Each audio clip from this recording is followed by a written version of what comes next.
Cool. Amazing, everyone. Welcome to the Redefine Movement. Another conversation about hope. And I am so excited to have the beautiful Bailey all the way from New York. Me and Bailey, we just met through email and we got connected, but we really hit it off. And I love your story. I love your heart to help people. And I think you're amazing. So I'm super excited to interview you. And I know that what you have to say is just going to unlock freedom and unlock hope in so many people. Because you're so real and so authentic, and it's just going to be powerful. Thank you. It's very kind. Amazing. So we're finally getting around to this after all the time to find. I know. It's been a process. We're here. Like the furthest away I think you can get, right? With different time zones. So it'd be good, I guess, just for everyone, if you just tell us a little bit about your journey, like how did it start? When did you start noticing that you had an eating disorder? And what was it like? Yeah, so I'm 22 and I just graduated from university. So, for a lot of girls, it's like all around that age, like late high school, college. Sorry, and clearly in New York City, you can hear all the honking out there. But I grew up as a dancer, and so not to totally like stigmatize the dance world, but I mean, there's an emphasis on your body, and my whole family is athletes, and so like sports and nutrition are really important to us, and that's kind of how it started, was just this transition from being something that was really interesting and like, oh, I love nutrition, this is fun, like I love to work out, but it just kind of like, when does it cross the line? And so it didn't really affect me until my freshman year of college, when I was a dance major in school and I was on my own in the dorm, in the dining halls, nobody to watch me. And this is back when diet culture was really starting to kick off. So like 5 years ago. And I remember going into the dining hall, and like on top of all the food choices, they would have the calories of each food. And calories was like a word that I had heard before, but didn't really know what it is. Like in high school, I didn't really care. And then I remember like going across the salad bar, and they would have like the calories of carrots, like 5 calories per cup. And I was like, interesting. Like, and then started to see like, okay, well, this is a lower number, like this is a higher number. Okay, obviously this matters. And so in a really healthy way, so I thought, I started to get interested in it. Like, oh, okay, like, well, how many calories am I supposed to get in a day? And then started to Google everything. And then I started to really Google, like, what are the health benefits? Like, okay, this has more calories, but it's healthier. So it's like I couldn't even eat a food without knowing what its benefit was for me. So I'd go to the dining hall, I probably looked crazy, and walk down the salad bar line, and if I wanted a sweet potato, I'd have to look up, like, what are the health benefits of a sweet potato before I could eat it. And this went on for a long time, and I didn't have anybody to talk about it with. And I just justified it in my head. Like, okay, well, I'll eat a sweet potato for dinner, and then that's all. Or like, well, an apple and peanut butter is X amount of calories, so I guess that counts for lunch. And just kind of over time, I'm 5'2" on a good day. Like, my family is very tiny, and I've always been called like petite, like, oh, Bailey's so little and petite. And Jess and I have talked about this before, that it's not a bad thing when people say that to you, but we kind of start to mentally train it as, I can't be anything else besides tiny and petite. Yeah. And then I was also, going through these auditions freshman year of college, and realizing like, okay, I'm getting chosen for things. It's probably because of how I look. Like, okay, great. Like, I'll go to the gym before all my ballet classes, and I would run 5 miles to the gym and lift weights there, and then come back and go to ballet and eat my apple and peanut butter, and that was it. So just this unhealthy cycle that nobody really watched until like that next summer, my family really noticed I'd gone away for the summer and came back. And my mom is my same height. She's my best friend, and we look like twins. And she started crying and asked me if I had been throwing up and what happened to me and why did I look like this. And it was the first time that I thought, oh my gosh, do I look different? Like, is there something wrong with me? My mom calls it out. It must be true. And then it scared me. And so I started to get help. And that next year at school, I saw our dietitian, who actually became one of my really close friends and mentors. But she diagnosed me with orthorexia, which, just after having gone through my typical thoughts throughout the day, my meal plan. We talked about how orthorexia was the obsession with eating healthy. And when she told me this, it was eye-opening that, yes, I can't even drink a tea if I'm scared there's an artificial flavor in it. And then in my attempts to heal my orthorexia, kind of turned into anorexia. And I would say, like, oh, I'm healed from orthorexia. But then I would be doing a lot of anorexic tendencies. And I never personally went through purging through throw up, but I would go to the gym after every meal. If I ate a carrot, I would do push-ups because in my head, that was how I solved it and I healed it. And then I dealt with this for 3 years during college, kept going through pseudo recovery and thinking I was better, and then realizing that I was just manifesting it in another way, and I'm great at acting and hiding it. And then I actually got sent home from college my junior year. I was put on an exercise restriction for 6 months. My heart had pretty much flatlined. I had dropped to a weight that most middle schoolers probably weigh more than, and didn't go to a treatment facility. Didn't feel that was right for me. And I ended up spending those 6 months at home with my parents and doing like a really family-based therapy.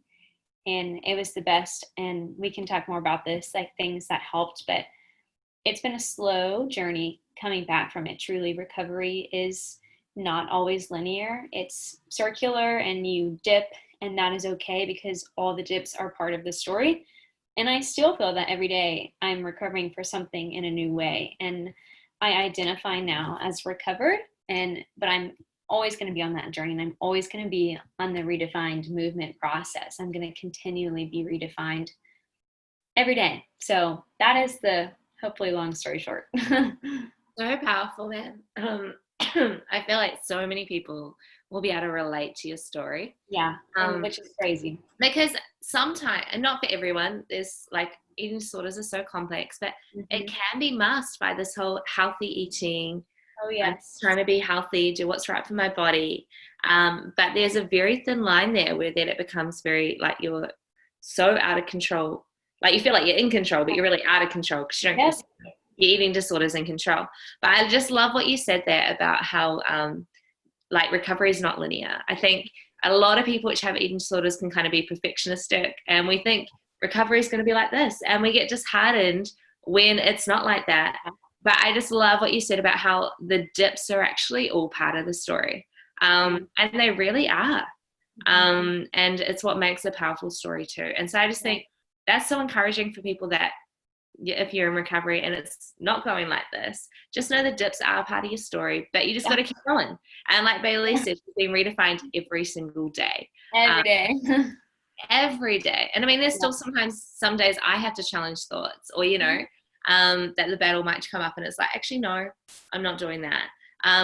It's a daily thing. But I reckon it's really powerful what you said. Yeah, thank you. What were some of the key lies that you believed in recovery? And how did you redefine them with the truth? Because I think so many people, for starters, struggle to even notice that things are a lie because it feels like it's real. And Absolutely. I was talking to someone yesterday about how like people make, it seems like eating disorders would be really good lawyers. They present really good cases, which seem very, very true. Really do. Yeah. It's a great question. It's a great question too to say like what lies happen in recovery, because honestly, recovery was where a lot of the thoughts got worse because I was starting to challenge them. And I'll just say like the biggest thing that helped was when I really realized how this was spiritual warfare. And like the enemy, temptation, as everybody has temptation in a different way, but the enemy really makes temptation like sexy and appealing and beautiful in a bad way. And so just like when Satan tempts Eve, he uses the fruit to say, don't you want to be like God? Like, eat this, you'll be like him. Even though it wasn't the truth, but he uses our desires to tempt us. And so my temptation, my desire was to be healthy. And so Satan, used that. You want to be healthy, like just stop eating, it'll work. You'll get clean. And so when I realized that this was spiritual warfare, what I had done was, especially in the beginning and in the roughest parts of the eating disorder, when I turned to scripture, I used it in a negative way to help myself, like all these verses about what we put in our bodies, like your body is a temple, keep it clean. I use those verses as justification for my unhealthy habits, which is painful to think. How could I abuse the word like that? But that was so Satan coming in and saying, like, yeah, your body's a temple, so don't put any oil in it. Don't put any fat or carb in it. You don't need that. You need to keep your body beautiful for the Lord. And that was a true lie that I believed the whole time. And I had to talk about it and have spiritual mentors and leaders say, okay, but what about these verses where the Lord tells you to eat bread? And then there's another verse where God says, no food that you put in your body is going to be bad for you. Like, I made food and it is okay. And that was redefining truth and just recognizing that the Lord, Satan can use like pretty things to kind of tempt us and turn us the other way, but just having to redefine that with this is actually the truth. And then I think the other lies were just different food fears. I can't eat. My family is great. So how we did it was that at night, if I had a thought while we were sitting at dinner, we would talk about it and we would dissect it until we got to the bottom of it. So if we were eating dinner and we had chicken and quinoa and veggies, and I had a thought like, I can't eat this quinoa. I already had a piece of bread today. That's too many carbs. We would sit there and say, okay, why are we having that thought? And truly write it down on one side of the paper. Carbs are bad for me. And then redefine it with, actually, carbs give me a lot of energy. And like quinoa is really good for my body and it tastes so good with these veggies. And wow, my stepdad's an amazing cook that he made this. Just battling the thoughts and saying, here's what I'm looking at that isn't true. Here's really what the truth is, and just proclaiming it over myself daily until I believed it. Because there are many days where I can say the truth and still not, fully believe it. Which it's just a practice of, I'm going to keep trusting this until I really identify with it. Yeah, I love that so much because like a lot of people that I work with, I'm like, hey, do that. Like, write down what could be the lies, what could be the truth. And it's like, and they say, well, I don't believe in it. So why would I do that? And I say, like, and that's often my thing is, you're not actually going to believe it. It's actually a process of training your mind to actually believe it. And it takes a long time. Like, I remember doing that same thing. I definitely agreed more with the lies than what I did at the start. Oh, yeah. But over time, the truth actually became, because I chose to make the truth louder, it became louder than those lies, and those lies actually started to go. And it's not easy. That's the thing, too. It's really knowing that I'm going to choose this because I believe, and people are telling me that it is a better choice. And people would say, you really need to challenge a food fear, like eat 2 pieces of bread in one sitting and say, this is okay. And it was so scary. And I mean, I would sit at the table sometimes, and it sounds silly when I think back on it, but I would sit at our dining room table and cry, just like, I can't eat these 2 pieces of bread. I'm not going to be okay. And just saying, it's going to be hard and my mind's going to be thinking about it all day, but I have to do it and prove to myself that I'm going to be okay. And I'll actually probably be happier and healthier if I do eat the 2 pieces of bread. Yeah, definitely. Yeah, totally. It's painful. Like, it's but it's so worth it. So worth it. I think eating disorders and recovery must be probably one of the hardest things people have to go through. I do, because it's mental, it's physical, it's spiritual, it's emotional. That's what you say, yeah. Yeah, it's huge. So, what are some of the key principles that you learned throughout your recovery journey? Yeah, and recovery is long; it's still happening. One of the biggest is just really when I separated my eating disorder from myself. One was saying like, okay, this is a voice that's not mine; it's coming from the enemy. And I personified my eating disorder. I read this great book, read a lot of good books, but one was called Life Without Ed, Life Without Ed. And the woman who writes it calls her eating disorder Ed, and she treats him as like an ex-boyfriend. And so when she is in her brain and so caught up in the thoughts that we're all far too familiar with, she would talk to her eating disorder as if he was like this bad boyfriend. And it sounds really funny, but then I just have never related to a book more than that. And I started to do it and just say like, Ed, come on, that's not true. And just kind of start to set, it was really hard because the eating disorder becomes so personal to us and really close. It's like this horrible friend, but really becomes your best friend and the person you spend a lot of your time with. It becomes our idol and everything. And so to start to separate myself and realize like, you're not really the best friend I could ask for. Like, you're kind of mean to me and you really restrict me from doing a lot. And I'm not having fun when I hang out with you. Truly doing that was so freeing. And it was when I was home from school, like I was by myself a lot and it just felt like me and then this ex-boyfriend that I didn't want to hang out with. And so really separating that voice and realizing that this eating disorder is not me. It does not define me. It is not going to overtake my brain. It is another voice that I can say, I don't want to talk to you right now. That was so powerful. And then on a spiritual side, like I just remember I went through a big period of over-exercise and I was on exercise restriction, but I was just allowed to go for walks again, but I couldn't go for longer than like 15 minutes or something. And I was doing great, and I woke up one morning and just felt that I couldn't eat breakfast or even drink coffee until I went on a mile walk. I don't know how to explain it. It just overtook my brain. Didn't tell my family where I was going. I just got up at like 6 a.m. and like bolted on this walk. I was like, I can't eat breakfast unless I go for this walk. And I just was like 20 minutes through and just bawling my eyes out. And I was like, Lord, I don't want to do this. I want to go home and sip my coffee and eat oatmeal. I don't want to be on this walk, but I feel like I have to. And I just felt God just come right next to me and say, you know, you don't need this, but I'm going to walk right next to you through this whole walk. And I went on that whole mile walk just sobbing and just felt like God was right next to me. And he was like, I am going to be with you even when it's really hard. And I'm going to stay here until you get on the other side where you don't need to do this. And that, when I just really realized it was spiritual, was amazing. Yeah. So powerful. I reckon those principles are so powerful. Like, especially that id one. Like, I always tell people you almost got to get your sass on. Like, and it is treating them like an ex-boyfriend. Like, get your sass. Like, no. I got so much sass back when I started doing that.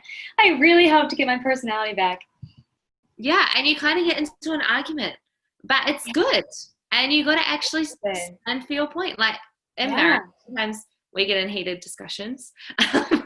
And I can be stubborn in what I think and my point. But it's the same with the eating disorder. It's like, get stubborn with the truth and not let this eating disorder or id actually get stubborn with it. It's so true. Yeah. I love that. And I also love that God is with you, because he is with people in the hardest moments. He never forsakes us. Like, he's always close and available and with us. Yeah. And I love that, just that picture of him walking with you. That's so powerful. Yeah. He was like, I'm here. Even when you don't know it, I'll be with you, even when you're crazy. So powerful. How did you overcome, like, I mean, we kind of already touched on this a little bit, but like, how did you overcome having to do what the eating disorder told you to do? Because people often say, it's so strong, I just have to do it. But they don't realize that sometimes, it's so strong and it feels like you have to do it. But there's always a little bit of a choice there. There is. There is definitely a choice. And it's so true, because sometimes I think of it like, you know, when you're in a restaurant and there's kids that are crying and their parents don't want to give them the iPad, but then they're like, oh, just take the iPad. Like, it'd be easier just to deal with it that way. That's how it is with that voice. You're like, okay, I could really fight this, but oh my gosh, it'd just be so much easier to give in and then not have to deal with it. This was the hardest part, was choosing when to not listen to the thoughts. And even like, if I chose to fight the thought and I chose to go ahead and, I just keep using bread as an example. If I just chose to go ahead and eat the 2 pieces of bread or eat the afternoon snack, even though dinner was only in 2 hours, I might be having thoughts later. Probably I would, but I would just keep saying, nope, my body needed it. I needed to do it. It's okay. And one thing that I've really said to myself, I always said, this too shall pass. Like, this is just a feeling and it's going to pass. Tomorrow, I'm probably going to forget about it. Maybe I won't, and that's okay. But in 2 weeks, like, will I remember my snack I had at 4 p.m. on that Thursday? No, like that feeling's going to go away. Or if, I had a feeling of fullness and it really freaked me out and I wanted to go do jumping jacks, I didn't feel that way. Just saying like this is going to go away. This is just a feeling. It's food. My body is so smart and knows how to digest food and use it for energy. And so just continually saying things over myself, like we said, even when I didn't believe them, it was really helpful, and vocalizing it too. I had to say it out loud if nobody was listening, or I phoned a friend. I had a few really good friends that I could say, hey, this might sound ridiculous. You can put me on mute. I just need to like talk to somebody. You don't have to respond. Just listen. Yeah. So good. I think there's so many amazing tools which people can take away from what you're saying today. Thank you. I hope so. Just to quiet in their life, in their journey. Yeah. Like surround yourself like with people as well. It takes an army. I often think of it as like this huge kind of like, I don't know, monster, or like the Avengers movies. There's always like a huge scene at the end and there's like this huge monster or something, and one superhero tries to fight it but they can't, so then the other superheroes come alongside and together they take it down. But it's true. Yeah, but I often think it's like that with our eating disorder too. Like it's hard to fight by yourself. Like you do have to fight it, and there's moments you'll be by yourself when you have to fight it, but it is also getting an army around you to help actually fight it with you. Yeah. And one thing, like, why I didn't open up to a lot of people was because I felt that I would sound pathetic. That was a lie. Was that, well, like my friends are such free eaters. They don't think about this. And so if I say like, I can't eat that cookie, they're gonna be like, what are you talking about? But when I really started to let some people in, like people I knew would trust, like I could trust, they would say, like I don't struggle with that, but like these are the thoughts that I'm dealing with. And then, we all have, I hate to say that we all have something, but it's true, we all have something that kind of gets our minds. And so it's really freeing to say like, hey, I really struggle with my body image and the way I relate to food, and I know that you really struggle with this. Like, can I talk about my problem and what the root is, and then you talk about yours, and we'll kind of meet in the middle? That was really helpful, and it is like that army. Like we're all fighting together for something, for the greater of like getting peace over this. Yeah, so good. So good. I know that in my recovery journey, there was a few defining moments, which, I remember so vividly. One where I encountered hope, and just like kind of moments where I felt actually God really speak to me along the journey, which kind of encouraged me, or moments where I felt like I needed to make a choice to actually fight for my freedom. But what were some of the defining moments for you in your journey? Yeah, definitely that one where I went on the walk and I felt the Lord was right next to me. A lot with my mom. I had mentioned, that my mom and I were really close, and it just was kind of crazy. Like I was home healing, and my healing, I think, actually really helped her too. And we just kind of realized we both have a lot of these thoughts. And just getting to find that bond and talk about that and say like, and just cry together, honestly, and say, hey, I have this thought. What do we do about it? That was beautiful, because I just feel like sometimes I can't tell where she ends and I begin. And it was really gorgeous just to see like, oh, there are other people in this. I found great mentors during that time who had walked through what I walked through. And I still do. Like I found you and other people in the church, and getting to see them on the other end of it. Actually, they wouldn't mind if I said this, but I had two women that were mentoring me while I was back home out of school, who had both walked through really serious eating disorders like mine, and had both, stopped their periods for a long time. And when I was home, both of them became pregnant, which was crazy because they had both struggled with it. And it was the Lord telling me like, hey, keep going. Like you don't have your period yet, but you're going to get there, and you are going to be able to have kids one day. Like I promise you'll see it. And I took it as a picture of like, yeah, I'm going to do that. That will be me victoriously. And I had stopped exercising, but gotten really involved in yoga once I was able to, and just only did yoga every day and started to give myself some like goals to reach for in yoga. And that was really promising too. I just, there are no mirrors in the yoga room, but I was doing like these handstands and different tricks. And I was like, you know what? I'm strong. Like I've had this whole perception that I have to be as thin as a twig and all of this, but I feel strong. Like I took away the mirrors and I took away that kind of like limitation of only being one certain size. And I just felt like, wow, this is where I feel the best as a dancer, as a mover, as a person spiritually. Is like I feel strengthened and empowered. That was really cool. Yeah. So good. So good. And I'm sure there's many people watching right now, which your story is inspiring too.